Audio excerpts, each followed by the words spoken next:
In today's digital age, how do political parties connect with voters?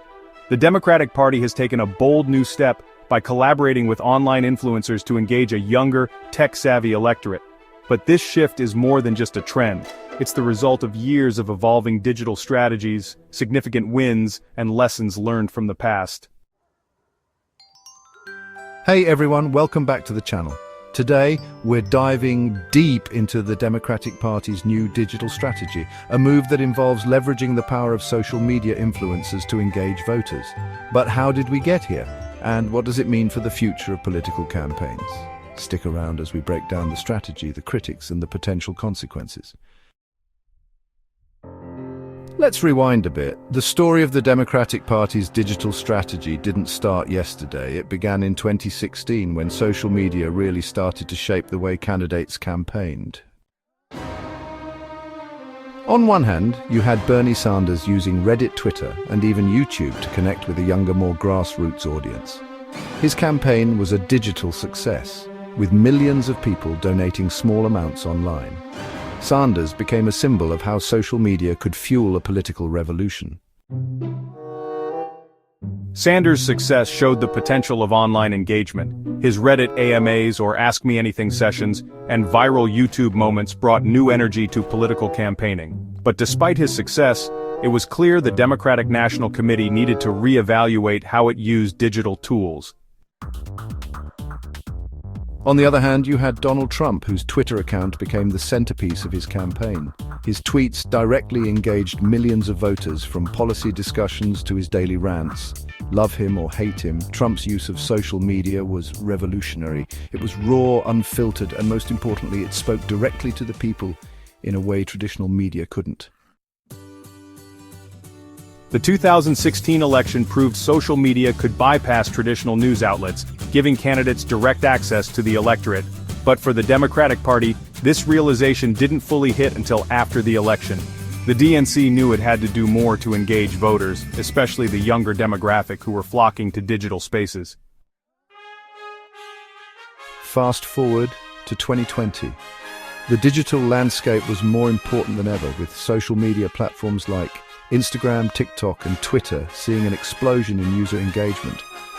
The Democratic Party, led by Joe Biden's campaign, adapted and heavily relied on social media to reach voters, particularly during the pandemic when traditional rallies were off the table. In 2020, Biden's campaign made a concerted effort to be more visible online. However, despite all the digital efforts, his team was still behind when it came to influencer-driven campaigns. Sure, they were active on social media, but they were still playing catch-up compared to the organic, viral success of Trump's social media. Biden's team was aware of this gap. While Trump's posts went viral due to his polarizing style, Biden's more traditional approach left some wondering if it was enough to sway younger voters. So, his campaign started to push for more targeted digital strategies, incorporating influencer marketing, especially in the run-up to the general election. They tapped into online communities on platforms like Instagram and TikTok to drive voter registration, particularly in key battleground states. But was it enough to truly energize the youth vote? That's where the party saw the gap. They needed to do more than just post content. They needed authenticity, something that could resonate with voters on a personal level. After Biden's win, the Democratic Party had to ask itself, how do we stay relevant with younger generations who consume most of their content online? That's when they really began doubling down on working with influencers and social media stars.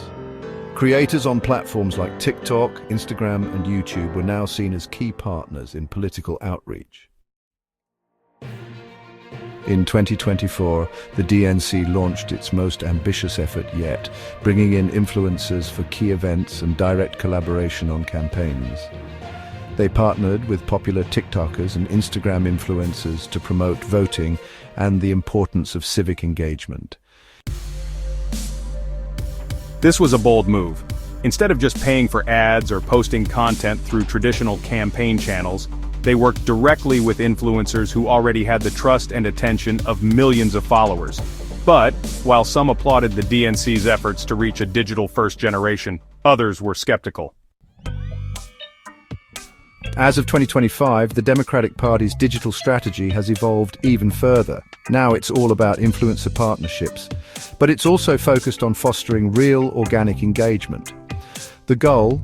To not only have influencers post about voting, but to inspire genuine action, like volunteering or even running for office. The strategy has grown more sophisticated, leveraging data analytics to identify which influencers resonate most with different voter segments. They've partnered with creators who have audiences in key battleground states and tailored messages to address local issues.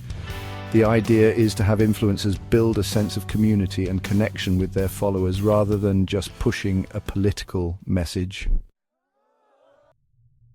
This approach isn't just about getting people to vote, it's about creating a sustained, long-term relationship between influencers and the political process. However, with all this progress, the digital push is still met with criticism.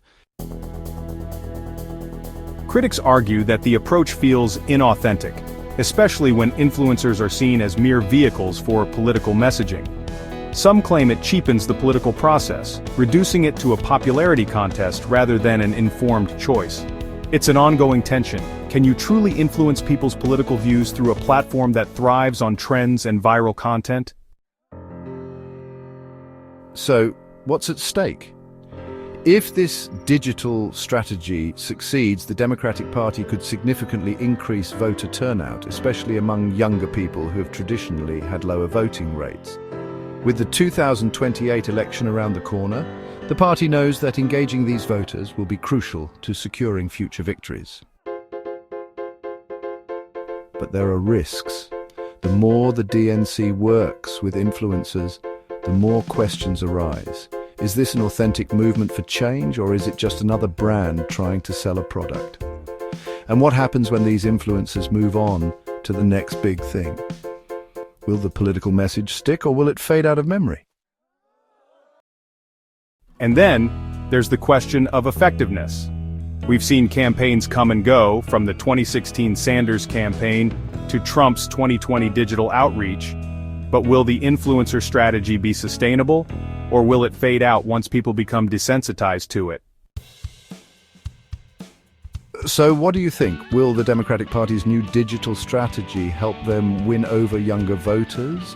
Or will it end up being more style than substance? Can influencers play a key role in politics, or does it undermine the seriousness of the process? Let us know your thoughts in the comments below. What do you think about political campaigns in the digital age? Are you here for the influencers, or do you think it's just a passing trend? If you found this video interesting, make sure to hit that like button and subscribe for more political analysis. Thanks for watching, and we'll see you next time.